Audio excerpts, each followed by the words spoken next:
BRS वनापट्टी town youth सदर सूर्यवंशम गिरी ने group one इम्तहानात पर हाईकोर्ट के फैसले को हुकूमत के मुंह पर तमाचा करार दिया और कहा कि हुकूमत बेरोज़गार नौजवानों के साथ खिलवाड़ कर रही है। उन्होंने कहा कि तलबा और नौजवान रोज़गार के लिए कोचिंग हासिल कर रहे हैं, लेकिन बर वक्त मुलाजिमतें ना मिलने से वो मुश्किल हालात में है। जांच के तरीक़ेकार में नाइंसाफ़ी हुई और ये आईनी हुकूक़ की खिलाफ वर्जी है, इसलिए हम जिद्दोजहद के लिए तैयार हैं। बीआरएसवी वनापट्टी ज़िला सदर हनमत मुदिराज ने कहा कि बीआरएस हुकूमत के दौरान 1,63,000 मुलाजिमतें फ़राहम की गई और 40,000 मुलाजिमतों को नोटिफिकेशन जारी किया गया था, जिसे मौजूदा हुकूमत अपनी कामयाबी बता रही है। उन्होंने कहा कि कांग्रेस हुकूमत ने 21 माह में सिर्फ 5,000 मुलाजिमतें फ़राहम की है। उन्होंने कहा तलबा को धोखा देने पर कांग्रेस हुकूमत को माफ़ी मांगनी चाहिए और ग्रुप वन इम्तहानात का दोबारा इनेकाद करें, वरना बीआरएस बड़े पैमाने पर एहतजाज करेगी। मुख्य उद्देश्य మరి గ్రూప్ 1 రద్దు కావడం తోటి ఈరోజు ప్రెస్ మీట్ ఏర్పాటు చేయడం జరిగింది। మరి టీజీపీఎస్సీ మరి ఈరోజు హైకోర్టు ధర్మాసనంలో ఆగ్రహమైంది। మరి ఈ ప్రభుత్వానికి చెంపపెట్టు లాంటిది।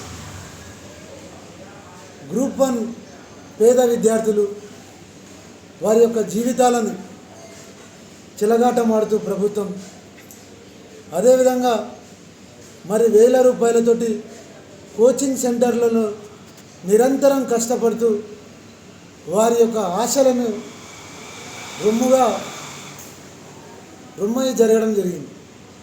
అదేవిధంగా ఈరోజు ముఖ్య ఉద్దేశం ఏంటంటే మూల్యాంకనంలోని సరైన విధానంలోని ప్రభుత్వము విఫలం కావడం జరిగింది। అదేవిధంగా మరి ఈ కమిషన్ ఏదైతే ఉందో ఆ కమిషన్ పరస్పరంగా విడ్డూరంగానే వ్యవహరించింది। దీనిలో చాలా బాధాకరమైన విషయం।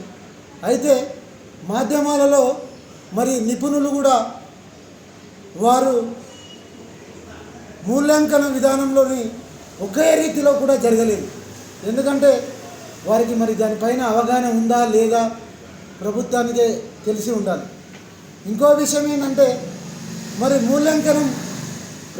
మూల్యాంకనంలోని చేయాల్సిన ఏదైతే సబ్జెక్ట్స్ తెలుగు కానీ ఇంగ్లీష్ కానీ మరి ఇది మోడరేషన్లో జరగలేదు, ఒక మోడరేషన్లో జరగలేదు। కాబట్టి మరి ఈ యొక్క మూల్యాంకనంలోని అనుసరించే అసత్యానికి దారితీస్తూ మరి ఇది రాజ్యాంగానికి హక్కులను ఉల్లంఘించబడుతుంది।